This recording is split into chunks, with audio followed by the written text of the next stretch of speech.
Bom dia a todos, bom dia a todas. Sejam muito bem-vindos e bem-vindas a mais um ICL Mercado Investimentos. Hoje, sexta-feira, e sextamos aí com bastantes indicadores importantes, principalmente aqui no nosso Brasilzão, porque saiu tanto o PIB quanto aí o Índice de Gerente de Compras Industrial, ambos animadores, e a gente vai falar sobre eles. Saíram também os índices de gerente de compras do mundo, de uma forma geral. A gente também vai passar por esse ponto e temos aí outros indicadores para falar com vocês. Vamos falar como é que o mercado está respondendo a tudo isso. Mas antes da gente entrar nesses assuntos, André, bom dia, como você está hoje? Bom dia, Débora, bom dia a todos os nossos telespectadores. Finalmente saiu o PIB do ano de 2023, a gente vai decifrar esse PIB, vai mostrar o que cresceu, o que caiu, quais são os pontos de atenção. Então a gente vai fazer uma leitura bem completa do PIB no dia de hoje. Também vamos falar do índice de gerente de compras aí que saiu e já está mostrando um 2024 bem animador aí para a economia brasileira. Vamos falar sobre isso, mas também, então, vamos já passar para a nossa agenda, então, né? Já que a gente tem tanto assunto para falar hoje, então, já vamos direto para a agenda do dia. Débora, então, o que o telespectador pode esperar hoje aí? O que ele vai enfrentar hoje aí no dia? Nossa audiência vai enfrentar uma agenda, como eu falei, recheadíssima, porque a gente tem ali na Alemanha, zona do euro e Reino Unido, os PMI sendo divulgados, então a gente vai ter ali PMI de todas essas regiões e países aí sendo divulgados logo pela manhã, então a gente já teve esse movimento aí acontecendo logo na abertura das bolsas lá na Europa. E a gente vai passar por esses pontos com vocês. A gente teve também por lá, né, na zona do euro, CPI e núcleo sendo divulgados. Então, CPI é o índice de preços ao consumidor, ambos aqui preliminares de fevereiro, até porque o mês acabou ontem. A gente tem IPCS semanal sendo divulgado aqui no Brasil às 8 horas da manhã e o índice de confiança empresarial, que se der tempo a gente vai falar com vocês, senão a gente deixa para segunda. O IBGE divulgou o PIB trimestral e o final, né, do ano de 2023. Já adianto que foram aí bons números e a gente vai explicar de onde vieram, né, esses bons números. Vamos falar também aí do PMI industrial do Brasil, né? Então a gente tem aí o PMI já final de fevereiro e foram também dados bem animadores que a gente não via há bastante tempo e vocês vão entender também por quê. O PMI industrial dos Estados Unidos sai agora às 11h45, então a gente ainda não tem o dado, mas ele é bastante aguardado. E a gente tem as duas métricas hoje do PMI industrial. PMI é sempre índice dos gerentes de compras, tá, pessoal? E a gente tem tanto a medição da S&P Global, que é a mais completa, que faz ali a medição de outros países, e a gente também aí tem a medição feita pela ISM.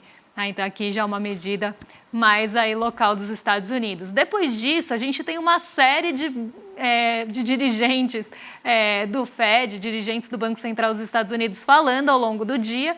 E por lá, meio-dia, também sai o índice de sentimento do consumidor e as expectativas de inflação para 1 e 5 anos, aí, que são medidos pela Universidade de Michigan. Esses dados também devem ficar aí bastante no radar, mas eles só vêm na hora do almoço. No fim da tarde, a gente ainda tem os poços de petróleo em operação lá nos Estados Unidos. Então, como falei, uma agenda hoje bastante recheada aí de indicadores industriais. Então, vamos ver para onde está caminhando a indústria do mundão. Vamos então já partir para o nosso giro pelo mundo. Então a gente tem aquela notícia que a gente sempre sugere para vocês aí, mercados mistos, PIB aqui no Brasil, então tudo que vocês precisam ficar informados, tudo que vocês precisam saber para enfrentar o mercado no dia de hoje. Mas, Débora, vamos já no nosso giro pelo mundo falar das bolsas asiáticas, né? Então, o que aconteceu na Ásia essa manhã? Olha, a gente teve dois pontos bem positivos na Ásia, e vocês vão ver aí os dois quando a gente for falar do nosso giro de mercado, mas a gente tem dois realmente fatores aí de destaque na Ásia hoje. Um deles foi o Nikkei 225, vou até colocar aí na tela para vocês, ele subiu quase 1,90 hoje, conseguiu renovar as tais das máximas históricas, então mais um dia aí que o Nikkei vai para cima e consegue aí atingir novos recordes, e ele foi bastante influenciado ali por indústrias locais do Japão. Então foi um dia aí bastante positivo para o mercado japonês. Mas o mercado chinês também teve um dia muito bom. Isso porque o mercado lá já está adiantando as expectativas de que a gente tem ali anúncios de novos estímulos à economia chinesa sendo divulgados no mês de março, que acabou de começar, mas o mercado já está criando aí uma grande expectativa em relação a esses anúncios que devem acontecer ao longo desse mês. Isso também levou o Xangai Composto para cima e as duas bolsas aí foram aí terreno positivo, tiveram bons desempenhos. Além disso, respondendo ao dia positivo ontem dos Estados Unidos, porque ontem a gente teve a divulgação do índice de preços de gasto com consumo pessoal por lá. Ele veio muito alinhado aí com a expectativa do mercado, exatamente dentro da projeção, e também acabou trazendo aí uma desaceleração em relação ao mês de janeiro. Então, mostra ali que a gente tem um índice de gastos com consumo pessoal já desacelerando. E aí, o mercado ficou contente com essa notícia, porque isso reforça a expectativa de que os cortes de juros dos Estados Unidos estejam mais próximos de acontecerem e não de serem postergados, o que é um medo aí, um temor do mercado. Então, esses ventos positivos já vieram de Nova York do dia anterior. E aí, tanto os mercados locais japoneses como essas expectativas por esses anúncios de estímulos na China já levaram os mercados asiáticos para cima. E junto a isso, a gente ainda teve um fator bem importante, porque o índice de gerente de compras industrial da China também veio muito bom. E a gente vai falar dele daqui a pouquinho. E isso mexeu aí com os mercados asiáticos. Vamos falar agora já do índice de gerente de compra já então, porque a gente montou inclusive um gráfico para vocês aí. Na verdade, esse é o do mundo que a gente está precisando agora, gente. Que é o índice de gerente, isso, esse mesmo, muito obrigado aí para a produção. Aí veio o índice de gerente de compras, então a gente teve surpresas principalmente na China, e isso daí deve ter puxado bastante os mercados asiáticos, né, Débora? Exatamente, porque o índice de gerente de compras, tá? Até isso vai valer quando a gente for falar do Brasil, ele é ali um indicador que é um termômetro de atividade, né? E seja a atividade industrial, como é nesse caso, seja ali a atividade dos serviços, quando a gente tem a medição dos serviços, ou seja ali de um termômetro de atividade da economia de uma forma mais geral, que é o que a gente mede com o PMI, o Índice de Gerente de Compras Composto. Nesse caso, os que foram divulgados hoje foram os índices de gerente de compras do setor industrial. Então, ele mostra o ritmo que está o setor industrial dos países e se eles estão expandindo ou contraindo, e quão longe da expansão que eles estão ou quão aprofundados numa contração eles podem estar. Aí é um termômetro do que esperar para a atividade industrial daquele país quando forem divulgados os dados realmente da atividade industrial, uma vez que o PMI sempre antecede tanto pesquisas aqui no Brasil como ali divulgações em relação aos setores nos países. A gente continua vendo uma fragilidade na indústria alemã e da zona do euro como um todo. Então, entre os indicadores aí, foram esses que caíram em relação ao mês anterior, né? Então, a gente tinha a zona do euro com um patamar de 46,6. A projeção era de 46,1, então até era de uma contração maior. Mas a gente teve, sim, ainda contração na zona do euro nesse mês de fevereiro. Então, isso mostra, né, que estando mais distante do patamar de 50, a gente tem um maior caminho a se percorrer para começar a ter uma expansão naquele setor. E não só isso, aquele setor ele está encolhendo. Então, no caso da zona do euro, é isso que a gente vê em relação a janeiro e fevereiro. O setor industrial encolheu e encolheu até num ritmo um pouquinho menor. Agora, quem a gente vê aí uma preocupação grande é a Alemanha. A Alemanha estava com um PMI, um índice de gerentes de compras anterior de 45,5. A projeção já era ali de uma queda, então o mercado estava esperando realmente que a atividade do setor industrial alemão realmente encolhesse, né? Encolhesse inclusive mais do que aconteceu. Mas a gente teve aí um distanciamento bem grande do patamar de 50, então mostrando que a gente tem ali um setor alemão industrial mais fragilizado e cada vez mais distante do patamar de 50. Então, aprofundando também ali sua retração, encolhendo de tamanho e cada vez mais longe de expandir, de crescer, pelo menos no termômetro do PMI. O Reino Unido, ele teve ali uma surpresa em relação à projeção e cresceu em relação ao mês passado. Então, ele está ainda na contração, porque está abaixo de 50, mas ele está começando a se aproximar de 50. Então, quando a gente tem um PMI maior do que o mês anterior, indo no sentido dos 50 pontos, isso quer dizer que ainda está em contração, mas uma contração num ritmo menor, menos acelerado, e talvez caminhando para uma possível expansão. O PMI do Japão ficou mantido, aí se manteve no mesmo patamar do mês passado e ficou bem dentro da projeção. Então, sem surpresas aí para o PMI do Japão. E na China a gente teve uma surpresa positiva, porque no mês passado a gente teve um índice de gerente de compras em 50,8, já no terreno da expansão. Então, a gente vê uma indústria chinesa crescendo, então está no terreno da expansão. O mercado esperava que fosse continuar no terreno da expansão em 50,7, então acima de 50, no terreno ali de crescimento do setor industrial da China, mas num ritmo menor do que do ano passado. E a grande surpresa que veio aí hoje foi justamente um PMI acima da projeção. Então, não só a indústria chinesa está crescendo, como crescendo num ritmo mais acelerado do que se esperava. E foi esse o segundo aí fator de ânimo para os mercados asiáticos hoje pela manhã. Isso deve, inclusive, refletir aqui no Brasil, principalmente no setor de commodities. Ótimo, vamos falar então agora do PIB do Brasil, que foi divulgado nessa manhã às 9 horas pelo IBGE. A gente teve uma alta de 2,9% no ano de 2023, mesmo com o PIB ficando estagnado agora no último trimestre. E a gente preparou aqui para vocês uma arte para vocês entenderem tudo o que aconteceu nesse último trimestre e também durante o ano, né? Então a gente teve um PIB de 0%, ou seja, ficou estagnado entre esse trimestre e o trimestre anterior. O PIB do terceiro trimestre também foi corrigido, então ele também estava estagnado. Então a gente tem duas estagnações seguidas, principalmente porque a agropecuária caiu 2 meses seguidos e era esperado essa queda da agropecuária durante esses 2 meses, porque os meses fortes da agropecuária são nos 2 primeiros trimestres, então é lá que tem geralmente a colheita e tudo mais, então já era esperado isso, mas você vê aí que a agropecuária ajudou muito o Brasil durante o ano. A gente tem 15,1% da agropecuária crescendo esse ano e sendo responsável por um bom pedaço aí do crescimento do PIB. Quem se recuperou agora nesse último trimestre, e até o PMI vai mostrar para a gente aí bons dados em relação a isso, é justamente a indústria. A indústria cresceu bem acima do que estava sendo esperado, aí, principalmente no começo do ano. Teve um crescimento de 1,3%. Nesse último trimestre. A gente vê aí na outra rúbrica, que é quando a gente olha pela ótica do consumo, né, que os investimentos voltaram a ocorrer nesse último trimestre. Então, você teve um aumento de 0,9% de crescimento nesse último trimestre. E no ano, você teve um crescimento de 1,6% da indústria. Esse crescimento, aí, principalmente nesse último trimestre, se deve muito já à nova política industrial. Então, você tem a indústria tendo acesso a um crédito um pouco mais barato, o que aumenta a confiança, a perspectiva de um juros menor esse ano que finalmente baixe da casa dos 10%. Então você tem uma série de fatores que está fazendo com que a indústria cresça esse ano, né? Se a gente pegar o setor de serviços, ele teve um crescimento muito discreto nesse último trimestre. Era esperado até porque a gente viu nas pesquisas mensais, né?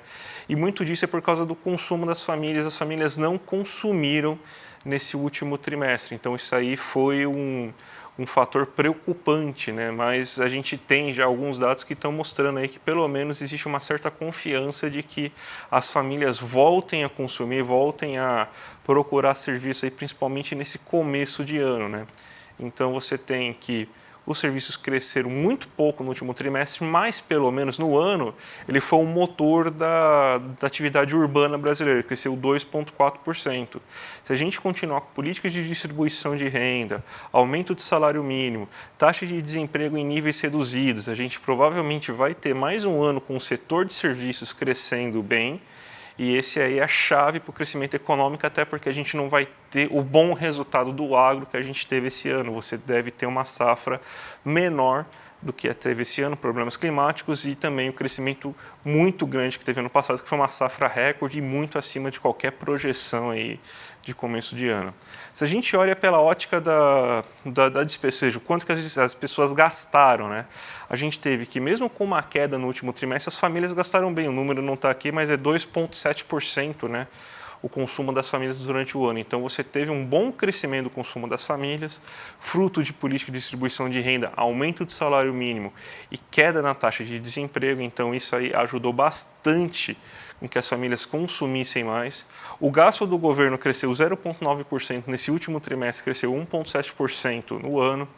Isso significa que o governo realizou obras, realizou gastos públicos, e isso aí incentivou e ajudou também, foi um bom motor da economia para você conseguir fazer esse crescimento econômico, porque quando o governo gasta, isso gera emprego, gera renda e melhora a atividade econômica. Provavelmente esse ano a gente não vai ter tanto poder aí de gasto por causa das novas regras do arcabouço fiscal. Então vamos ver o que pode acontecer em relação a isso, né? A gente tem que o investimento caiu muito, porque a indústria foi um grande problema durante esse ano, mesmo crescendo 1,6%. A gente tem expectativas melhores para a indústria já no próximo ano, até pelo que aconteceu agora nesse último trimestre, que esse crescimento de 0,9%, mas o investimento caiu 3%. Durante o ano. Então isso aí foi um fato que prejudica bastante. E na nossa balança comercial a gente vê a exportação com uma grande liderança, 9%, né, do nosso PIB, de crescimento das exportações, e importações caindo 1,2% no ano. Significa que a gente teve um aumento bem considerável do nosso saldo da balança comercial, e isso ajudou bastante no PIB. Mesmo que no último trimestre tem um crescimento até que muito pouco de ambas as rúbricas, né? Você teve um crescimento de 0,1% das exportações, e até as importações cresceram em um volume maior, o que fez com que você não tivesse um resultado tão expressivo no último trimestre aí da balança comercial. Mas, Débora, basicamente isso aí, né? Acho que foi bem longa a minha explicação, né? O pessoal deve estar falando, nossa, o cara não para de falar, mas foi bem longa a minha explicação aí de como que reagir, como que funcionou o PIB nesse ano 2023, né? E uma explicação aí que precisa ser feita para a gente entender de onde está vindo esse crescimento. Só um ponto aí para a nossa audiência. A coluna verde, para quem está assistindo, é o crescimento anual. E a coluna laranja, que está ali, né, para quem está vendo aí o programa também com o gráfico, é o crescimento do trimestre. Na legenda está trocado, tá, gente? Mas, então, os números estão corretos, só a legenda que está trocada, um ponto aí. E até hoje de manhã o planejamento se pronunciou depois do PIB, eles estão até mais confiantes, porque estão confiantes, inclusive, para o crescimento do investimento nesse ano, por conta do PAC, por conta da nova política industrial. Então, a gente teve, inclusive, esse pronunciamento sendo feito aí em seguida, né, depois da divulgação do PIB, pelo planejamento, com perspectivas melhores para 2024. E a gente consegue ver, inclusive, esse otimismo, essas perspectivas melhores, pelo menos para a indústria, já aparecendo no PMI aqui do Brasil. Que a gente teve a divulgação do PMI brasileiro aí às 10 horas da manhã. Ele foi divulgado pela S&P Global, e assim como eu estava falando do PMI mundial, tudo aquilo vale para o Brasil. Então, vamos entender aí como é que foi o PMI do mundo, do Brasil, o PMI industrial. A gente tem um patamar de 50, que está marcado aí para quem está assistindo a gente, e esse patamar de 50 é justamente aquele limite que eu estava explicando, do setor estar expandindo ou dele estar contraindo. Então, como eu falei, tudo que eu expliquei para o PMI global e para o PMI dos países vale aí para o Brasil. E o que a gente vê acontecendo com a nossa indústria desde meados do ano passado, né? A gente teve um momento bem ruim, né, que a gente ficou muito tempo na contração. A gente vinha com o termômetro ali do nosso setor industrial apontando para uma indústria em contração, então uma indústria diminuindo de tamanho, uma indústria sem crescimento aqui no Brasil. E isso a gente vinha também acompanhando ali nas pesquisas mensais, né, naquela pesquisa mensal divulgada pelo IBGE, então a pesquisa mensal da indústria também mostrava para a gente, né, a produção industrial bem fragilizada, ainda assim fragilizada, mas aí com queda, inclusive, recorrente. E a gente vê isso no PMI também. A gente ficou no terreno da contração por bastante tempo. Em agosto, a gente consegue tocar ali no patamar de 50, mas não chega ali numa alta expressiva. Fica ali muito perto do limite da contração e da expansão. Então, o setor industrial ali sem aceleração de crescimento, mas também sem aprofundar a diminuição do seu tamanho, a diminuição da sua produção, ou pelo menos do termômetro de tudo isso. A gente começa a ter uma melhora no final do ano passado. Então, a gente fica ainda um pouquinho ali no terreno da contração, mas a gente já começa a ver ali no fim do ano passado, ali outubro, novembro, uma indicação de que a gente começaria a ter uma recuperação do setor industrial e que ele iria começar a caminhar para o terreno da expansão. Mês passado, a gente chega a um patamar até de 52, um patamar bastante alto, né? Porque não só mostra uma expansão da indústria, né? Ou desse termômetro aí da atividade industrial brasileira, mas também aí um patamar que a gente não via há bastante tempo, né? E aí a expectativa para esse mês não era das mais ali positivas, não era tão otimista quanto veio, né? Porque a gente já teve um salto bem grande ali de dezembro para janeiro, que colocou o setor industrial brasileiro no terreno da expansão. Então, colocou ali esse termômetro, né, essa expectativa de crescimento, de realmente aceleração, né, do crescimento. E agora, nesse mês aí entre janeiro e fevereiro, a gente vê esse crescimento, ou essa expectativa, apontando para um crescimento ainda maior, né? Então, a gente vê aí um ritmo mais acelerado das expectativas em relação à indústria brasileira. Isso é algo bastante positivo, porque mostra que não só o setor está confiante, como isso é uma prévia, né? Na verdade não é uma prévia em si, mas é um termômetro do que esperar da nossa pesquisa mensal da indústria de fevereiro. Então a gente deve sim ter um aumento em relação a janeiro, pelo menos segundo o PMI, e até uma aceleração aí bastante grande, né, entre janeiro e fevereiro, porque a gente teve aí um salto de 52 para 54 agora. Então, realmente, aqui a gente tem uma indústria aí realmente mais confiante e com melhores perspectivas, segundo o termômetro aí do ritmo de atividade do PMI. Débora, você tem 3 minutinhos para fazer agora a abertura de mercado. Então, vamos já para a abertura de mercado? Coloca a tela da Débora aí. Vamos lá, Débora. Bom, como eu falei hoje, né, eu comecei falando sobre isso, falei que a gente teve ali uma surpresa do índice de gerente de compras da China, e isso poderia trazer ali bons ventos aqui para a nossa abertura, e não só isso, como um impulso para o setor de materiais básicos. Então, eu coloquei aqui esse gráfico do setor de materiais básicos, que é o IMET, justamente para a gente ver isso acontecendo. Ele está subindo 1,11%, e não foi só aí a expectativa em relação aos estímulos da China, ou somente o índice de gerente de compras da China ali acima do esperado, trazendo esse otimismo. A gente tem outros pontos. O PIB já foi uma notícia também que trouxe um maior otimismo aqui para a nossa Bolsa, e o índice de gerente de compras industrial bastante acima do esperado e mostrando uma indústria ali com um ritmo mais acelerado de possibilidade de crescimento, também fez com que a gente tivesse esse movimento mais positivo na nossa Bolsa, e o IMET está respondendo muito bem a isso.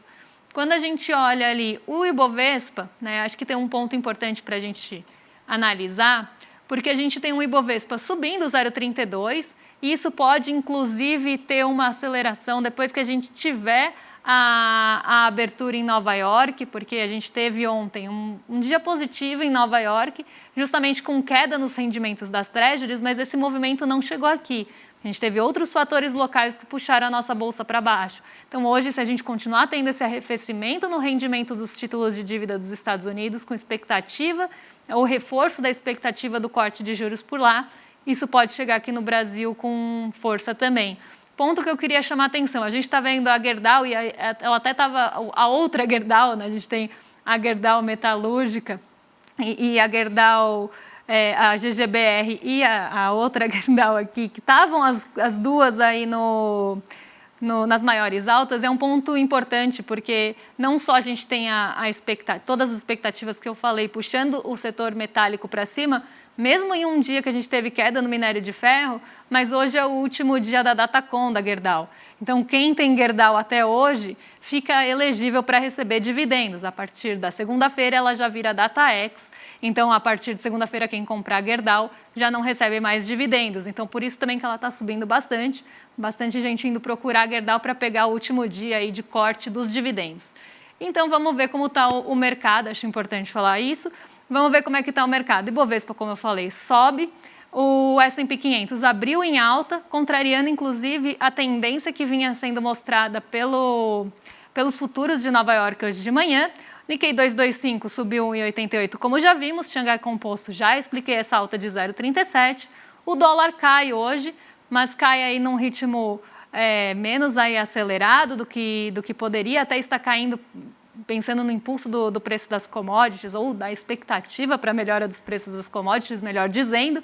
a gente tem aí um dólar a R$ 4,96. O petróleo Brent está bem acelerado hoje, subiu, ficou acima do patamar de $83 por barril, uma marca importante, psicológica também, 80, $83 tem sido aí pontos importantes de patamares psicológicos aí do petróleo Brent. Hoje ele sobe aí com a aceleração, né, e com melhores expectativas, principalmente vindas da China. A gente tem aí o petróleo Brent sendo puxado para cima, fator que pode sustentar a nossa alta também. Então, como eu falei, hoje é um dia mais positivo, pensando em notícias domésticas e também no cenário global de uma forma geral. Nossa, Débora, ontem foi um sucesso o Empreendedor Mestre, né? Então, a gente teve uma audiência absurda, foram mais de 2.500 pessoas que já aderiram ao programa aí, então 2.500 pessoas que vão fugir dos seus coaches aí, vão aprender tudo possível aí com grandes professores, grandes nomes. Então ontem um sucesso, a gente vai reprisar, vai ter uma reprise para vocês agora no dia 3, às 8 horas da noite, domingão aí. Para quem perdeu, essa reprise aí vai ser maravilhosa. Então, gente, entra lá na reprise, veja aí o programa, que se tanta gente aderiu de ver só a primeira aula, se você perdeu, veja aí que você vai amar e você vai querer abraçar esse curso.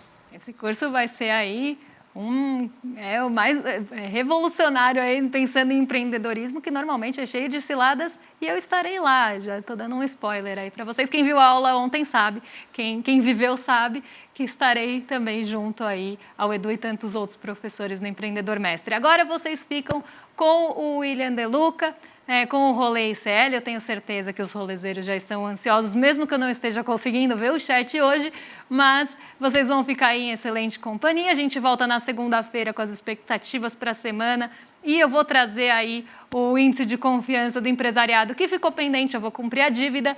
Então, até segunda-feira, um excelente fim de semana para vocês. Até lá, um beijão. Nossa, mudou a nossa foto aí, finalmente. Pois é, finalmente. Mudou a nossa foto, já não parece mais uma capa de disco gótico, mais dos anos 80. Gostei da foto nova aí, hein, gente? Estamos coloridos. Estamos coloridos, finalmente. Não estamos mais em memória. Exato. Então, gente, até a próxima e até segunda. Tchau, tchau. Galera, que aula a nossa aula inaugural do Programa de Formação Empreendedor Mestre. Uma aula gratuita e aberta, onde a gente ensinou os conceitos básicos, mais técnica, ciência, nada de papo furado de coach de final de semana, nem desses gurus de internet que falam que você vai ficar rico da noite para o dia. Técnicas para as pessoas poderem ter mais chance de prosperar nesse jogo difícil pra caramba e injusto que é o jogo jogado no capitalismo. Dezenas de milhares de pessoas assistiram a aula e ficaram encantadas. Muita gente queria poder assistir a aula novamente. É uma aula que a princípio não teria replay e muita gente não conseguiu assistir a aula. A gente resolveu fazer então uma última e única sessão para as pessoas que perderam essa aula poderem assistir. Uma sessão fechada, mas que é gratuita para você se inscrever e poder participar. Que vai acontecer no domingo, dia 3 de março, às 8 horas da noite. Não perde essa última chance. Clica aqui no link, se inscreve nessa aula e assiste, inclusive com todas as condições que a gente no final ofereceu para as pessoas para participar do nosso curso, que vai ser o curso de aprofundamento de tudo aquilo que foi apresentado na aula inaugural. Clica, se inscreve e domingo assiste. Não perde a última chance, não. Acredita, depois você vai me agradecer.